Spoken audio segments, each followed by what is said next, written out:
Hi everyone, my name is Rishad. Today is the 28th of July 2024. I'll be going over week 31's results for the front testing of SPY for the days open, previous day close strategy.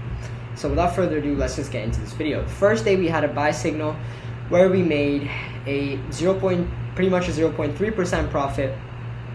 On the 23rd, we had a sell signal where we made a profit of 0.135%, bringing our cumulative return up to 4.467% and our alpha, further up to minus 10.848%. On the 24th, we had a sell signal where we made a huge profit of $14,466.48, bringing which was a 1.384% profit, and our cumulative return went up to 5.852%, and our alpha went up to minus 7.197%.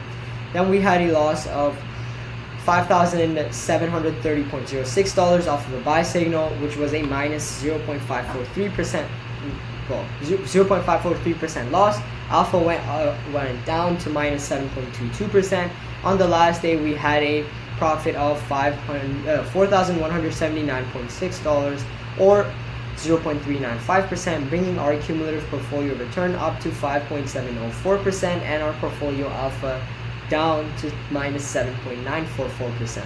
That's all for this video. Thank you for watching. Enjoy, and I will see you next time.